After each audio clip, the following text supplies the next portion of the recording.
Some families don't break you with cruelty, they break you with love, or at least what they call love.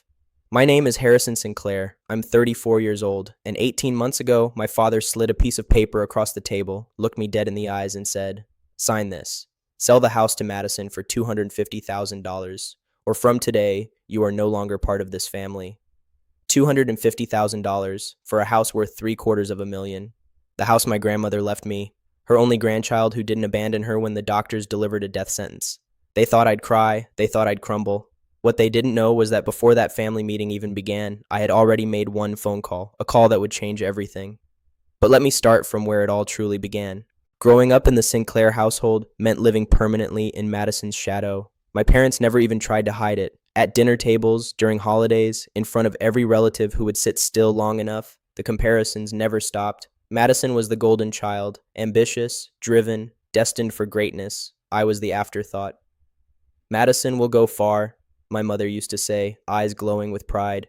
"And Harrison, well, at least he's kind-hearted."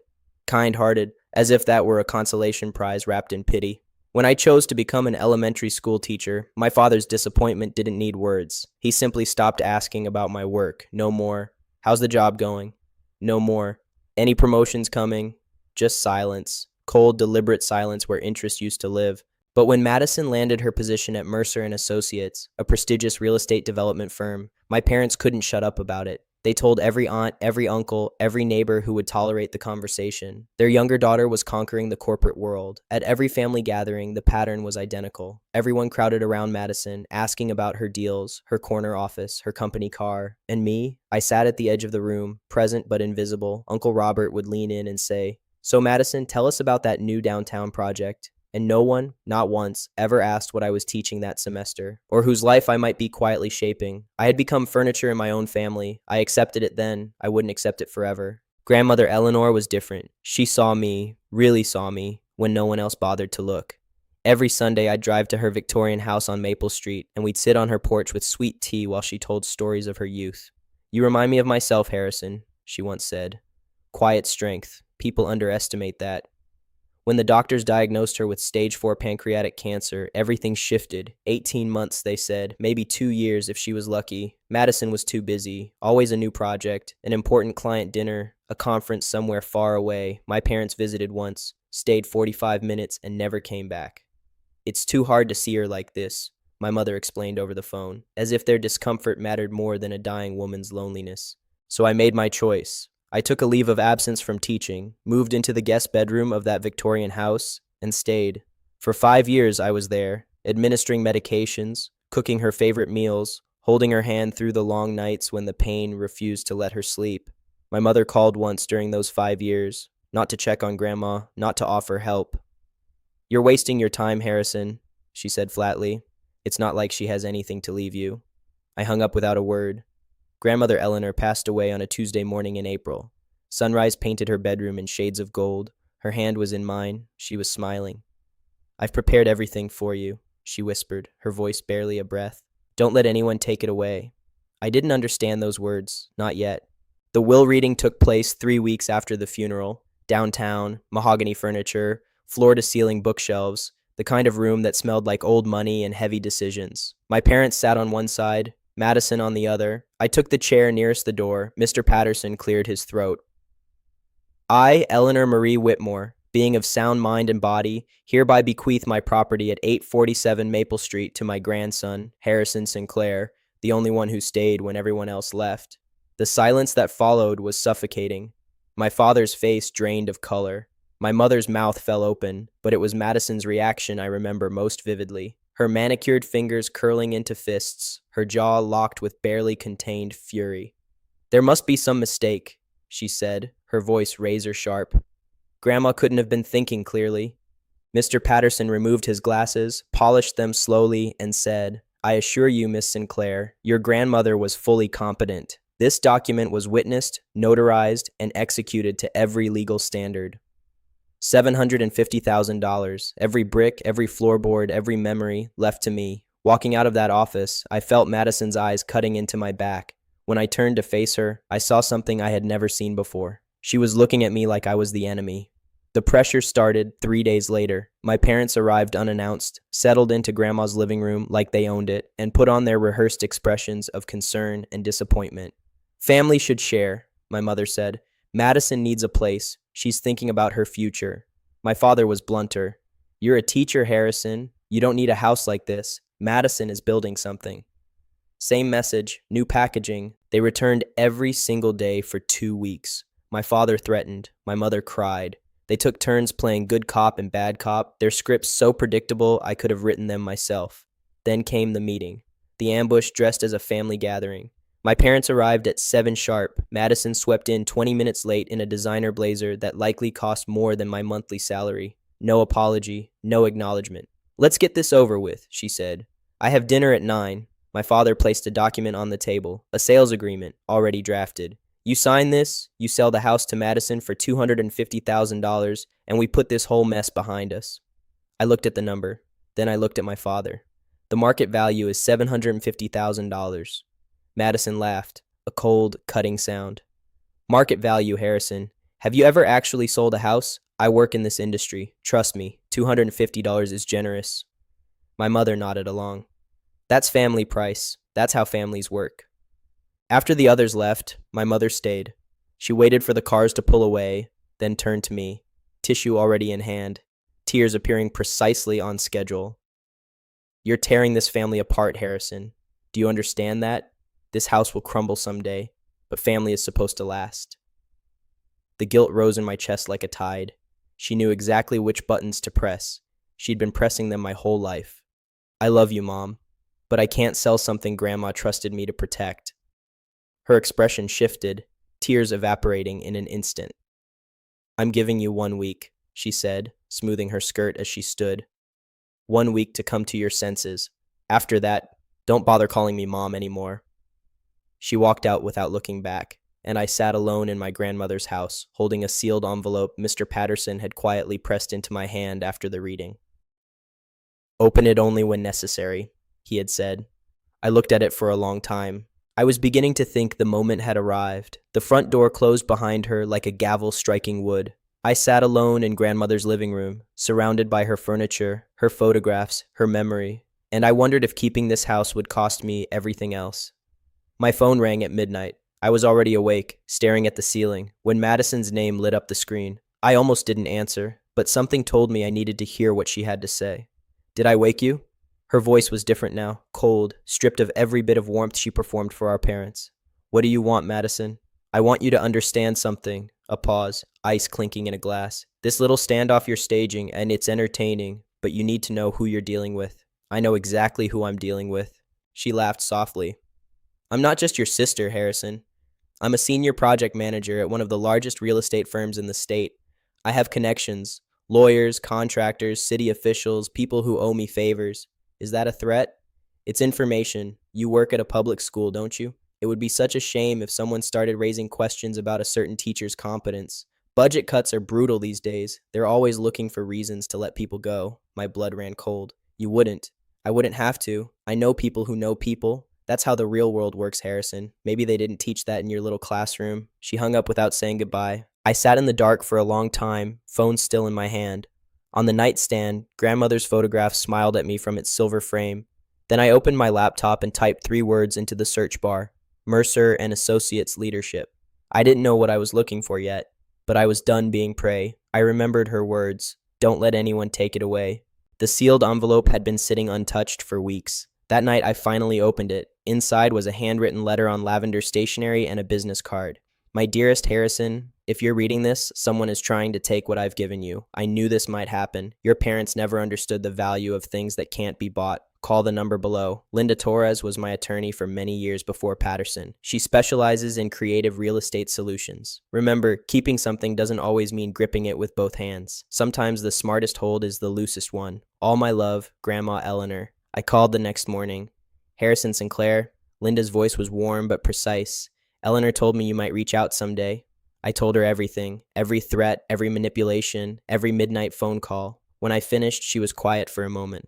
Have you ever heard of a sale-leaseback agreement? No. You sell the property at full market value, but negotiate a long-term lease as part of the deal. The buyer gets an investment property, you get the money, and the right to keep living there. My pulse quickened. But who buys a house where the seller still lives? Tell me, Linda said. Where exactly is the property? 847 Maple Street, the Victorian District. Silence. Then a low whistle. Harrison, are you sitting down? Because I just had a very interesting meeting last week. Mercer and Associates is actively searching for a property in your exact neighborhood. Their CEO wants to establish a satellite office, high-end residential conversion. Your grandmother's house would be perfect. The irony hit me like a wave. Madison worked for the very company whose CEO wanted exactly what I had. If Mercer buys the house, I said slowly, Madison would have to work there, every week, under her boss's authority. Project managers would rotate through regularly. The poetic justice of it was almost too perfect. Madison demanding my home, then being forced to answer to it. This isn't revenge, I said, more to myself than to Linda. No, she agreed. It's business, and it's a damn good deal for everyone involved. Well, almost everyone. My parents chose the nuclear option next. They called it a family dinner. What it really was a stage for my public humiliation. Aunts, uncles, cousins, the whole cast assembled at my parents' house on a Saturday evening, the table set with grandmother's own china. The irony of that particular detail was not lost on me. Halfway through the main course, my father stood, clinked his glass, and addressed the room like a general commanding troops. He laid it out plainly. Grandmother had left the house to me, and I had refused to share it with Madison. I had chosen a building over my own blood. Murmurs rippled around the table. Disapproving glances fell on me like stones. My mother began to cry, loud theatrical sobs that drew immediate sympathy from every corner of the room. She's changed since Eleanor passed, she wailed. I don't even recognize my own son anymore. Then Madison rose from her chair, smoothed her designer dress, and walked slowly around the table until she was standing directly behind me. I felt her shadow fall across my shoulders. Let me explain something, she said, her voice carrying the ease of someone who had never once been told no. My brother is a school teacher. He teaches children how to color inside the lines. Scattered laughter, condescending smiles. He doesn't understand real estate, investments, or wealth. Harrison was simply lucky enough to be present when Grandma got sick. That's all. She placed a hand on my shoulder, the gesture of a superior addressing someone beneath them. I was there for 5 years, I said quietly. Anyone could have done what you did. She shrugged. Changed some bed sheets, made some soup. It's not exactly brain surgery. Heads nodded around the table. I looked at each face. People who had known me since childhood, now watching me like I was a stranger, or worse, a villain. And then I understood. This was never about the house. Madison didn't want grandmother's property because she needed it. She wanted it because I had it. Because for the first time in our lives, I held something she couldn't reach. And that was simply intolerable to her. You think you won something? She whispered, low enough that only I could hear. You have no idea who you're playing against. This is my game, and I always win. I said nothing, but something inside me shifted. The fear dissolved entirely. In its place, steel. I stood up. No dramatic speech, no tears. Just the simple act of rising from my chair while 18 people watched in stunned silence. I looked at my father, then my mother, then Madison. Then slowly, face by face, I let my gaze travel the entire table. Thank you, I said, my voice steady. Thank you all for showing me exactly where I stand in this family. Harrison, sit down, my father commanded. No.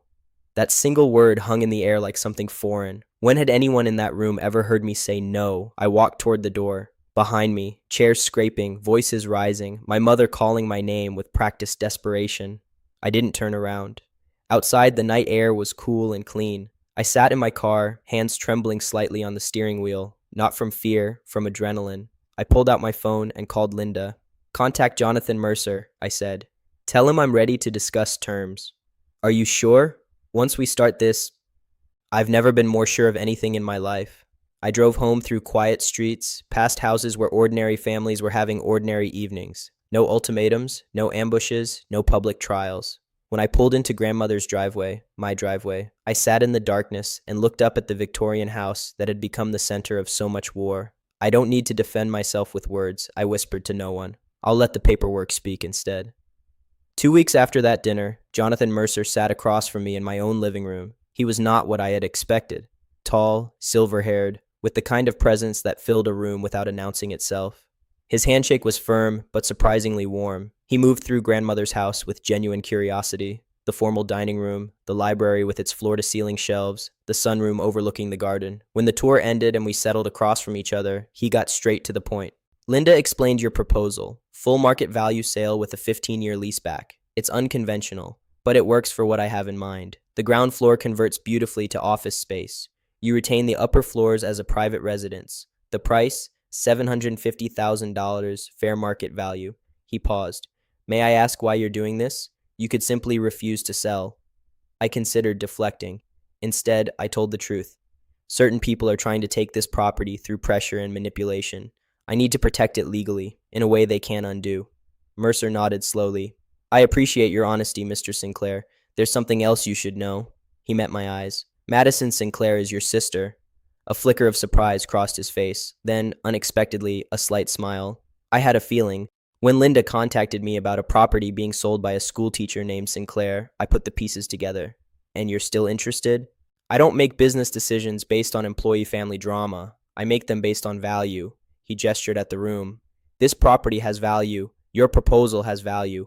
Whatever is happening between you and your sister is not my concern, as long as it doesn't affect the transaction. Something loosened in my chest. He pulled out a folder, the paperwork already drafted. I read every page.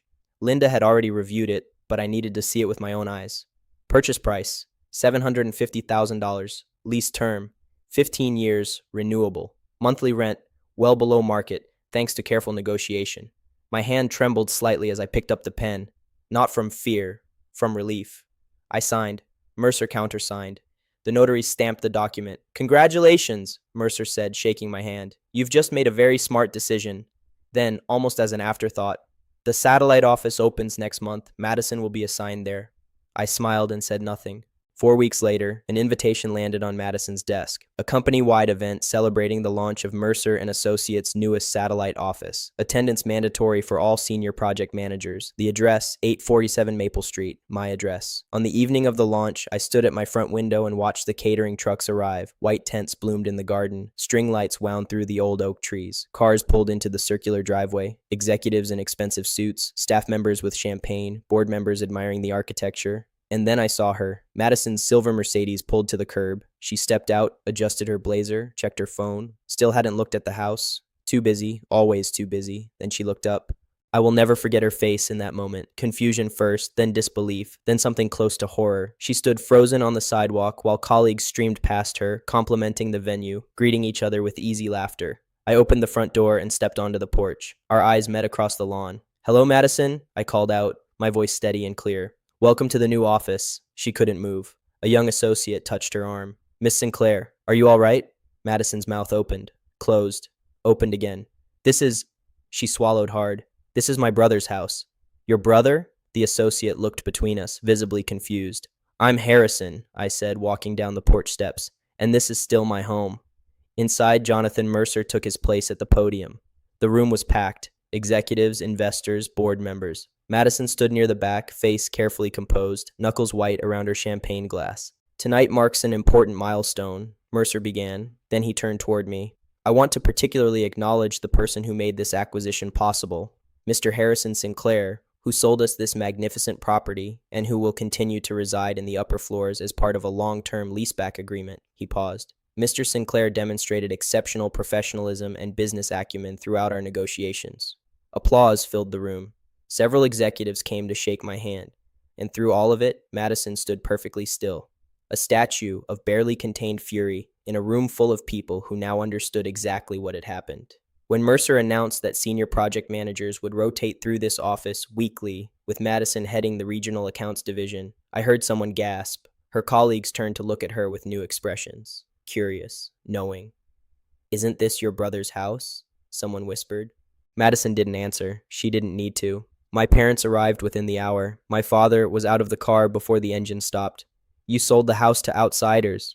I sold it at fair market value, I said calmly, and negotiated a lease that allows me to keep living here. This was supposed to stay in the family. It was staying in the family, Dad, with me. That's what Grandma wanted. My mother stood beside him, mascara already streaking down her face. The accusations came in waves: humiliation, betrayal, selfishness. But this time, their words didn't reach me the way they once had. I had already made my decision. The paperwork had already been signed. There was nothing left to undo. For 3 months afterward, my parents went silent. No demands, no guilt trips, no surprise visits. The quiet felt strange at first. I had grown so used to their pressure that its absence felt like a missing weight.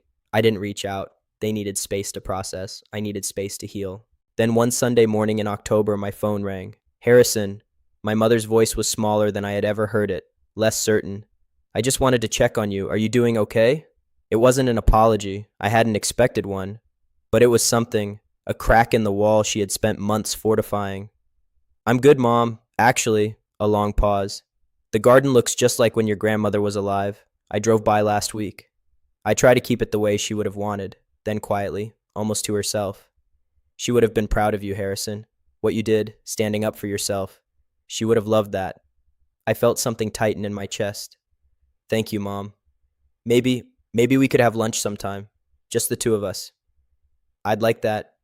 When I hung up, I sat in grandmother's rocking chair and watched the autumn leaves drift past the window. Nothing was fixed, nothing was forgiven, not yet, but something had shifted. The relationship wasn't over. It was simply operating under new terms. My terms. Madison came to see me 6 months after the office opened. Not through the office entrance downstairs, but my private door. 3 sharp knocks, then silence. When I opened it, she was standing in her work clothes, professional mask in place, but her eyes told a different story. Can I come in? I stepped aside without a word. She walked into the kitchen, the same kitchen where we had eaten grandmother's cookies as children, where our entire history was embedded in the worn wooden floors.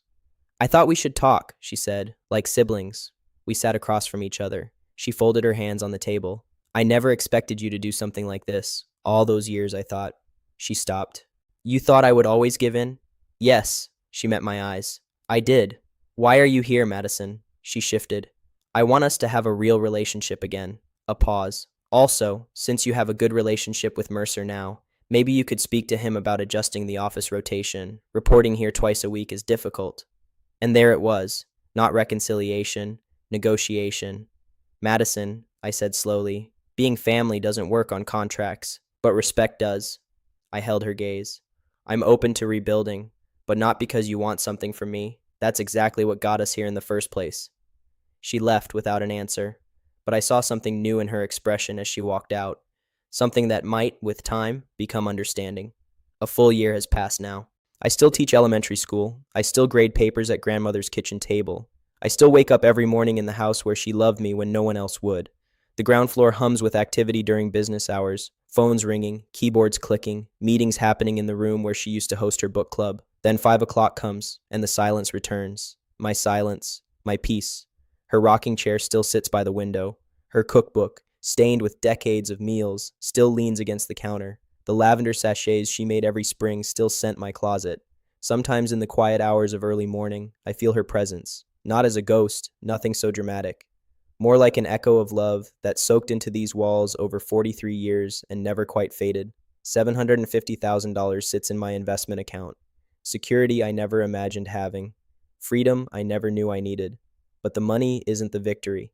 The victory is walking through my own front door without fear. The victory is knowing no one can force me out of what is rightfully mine. The victory is finally understanding that my worth was never measured by my parents' approval or Madison's achievements. Grandmother knew that. She always knew. You remind me of myself, Harrison. Quiet strength. I understand now what she meant. Quiet strength isn't about shouting louder than everyone else. It's about knowing your own value so deeply, so completely, that no one can ever convince you to sell it short. She didn't just leave me a house. She left me a blueprint for how to protect myself. My mother and I have lunch once a month now. She doesn't apologize in words, but she asks about my students. She remembers their names. She listens when I talk. My father keeps his distance, his pride still bruised, but he nods when he sees me. And once, at Christmas, he said grandmother would have been proud of how I maintain her garden.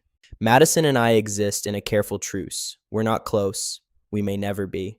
But when she walks past my porch on her way to the office, she sometimes waves, and I wave back. Is that forgiveness? I don't know. Maybe it's something more complicated, something that doesn't fit neatly into a single word. What I do know is this: the most powerful response to injustice isn't anger, it isn't revenge, it isn't even confrontation. It's a decision made with clarity, executed with precision, and defended with absolute certainty. My grandmother understood that. She gave me the tools, the connections, and the courage to protect what she had built. In the end, the strongest boundary I could set wasn't a wall. It was a contract. You have the right to protect what is yours. And sometimes the quietest signature speaks louder than the loudest argument.